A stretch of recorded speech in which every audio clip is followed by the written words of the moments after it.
Peter would tell us these war stories about the glory days of the Inside Team, the golden age of investigative journalism, and the legendary editor, Harry Evans.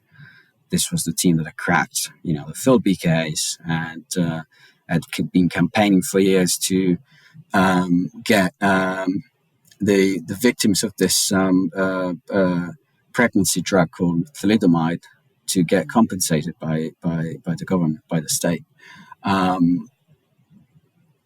Plain disasters, like also they were investigating the sexist stuff out there, espionage, like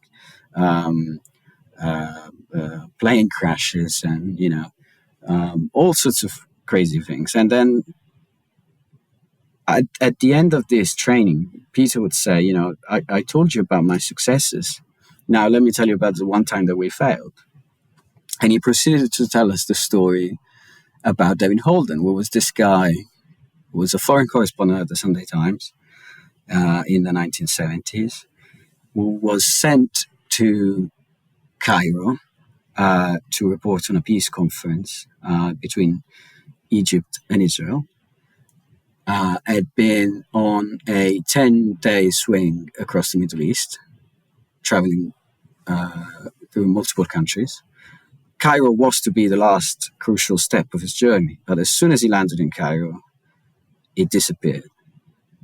He was found the next morning, dead, next to a busy road, and the autopsy later revealed that he'd been shot once to the heart.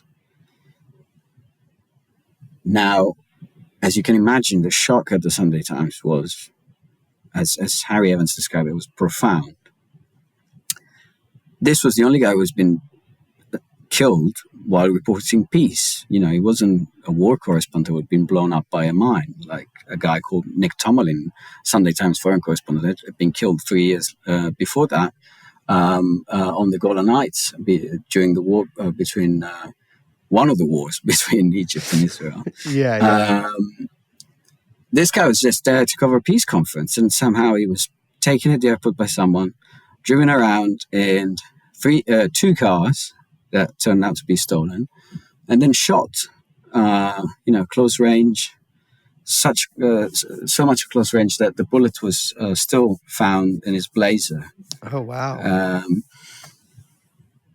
So Harry Evans, the editor, sent a team of 6 journalists to the Middle East to retrace Holden's steps, try to find out what he did, what happened, and basically answer the 2 main questions: who killed Holden and why.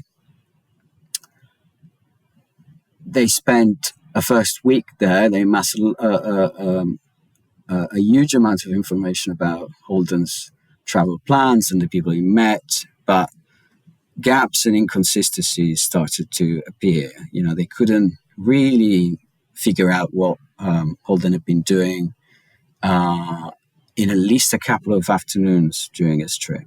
And there were some people that were saying certain things that were disputed by others. It sounded like someone was trying to either was lying, or they were trying to provide an alibi for either for Holden or someone else. And all sorts of question marks started to emerge. So Harry Evans the editor got a few people to work on this thing full time. And Peter Gilman eventually was asked to expand the investigation to basically check this guy's entire life, to try and find out. Because the last week, his last trip to the Middle East didn't give the answer as to why he was killed and by whom. And so that's when they decided we're gonna try and find out as much as we can about this guy, and then we're confident this was the methods that they were using. Now, if we get all the facts, just put them in a timeline, the answers will emerge, and the mystery would be.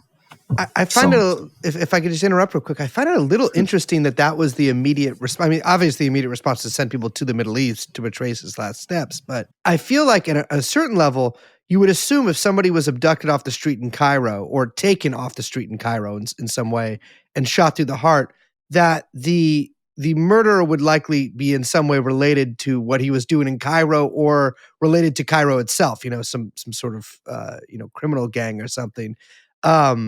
It's interesting that there must have been some suspicion that it could be larger than that if you're, going over his entire life, because, it's not like somebody from his Fleet Street tailor was like going down there to smoke him because he didn't pay his bills or whatever. Well, yeah, initially, this is interesting because the Egyptians, so they didn't allow these two investigators from Scotland Yard, from the British police, to actually go to Egypt and investigate themselves, which in retrospect is probably telling.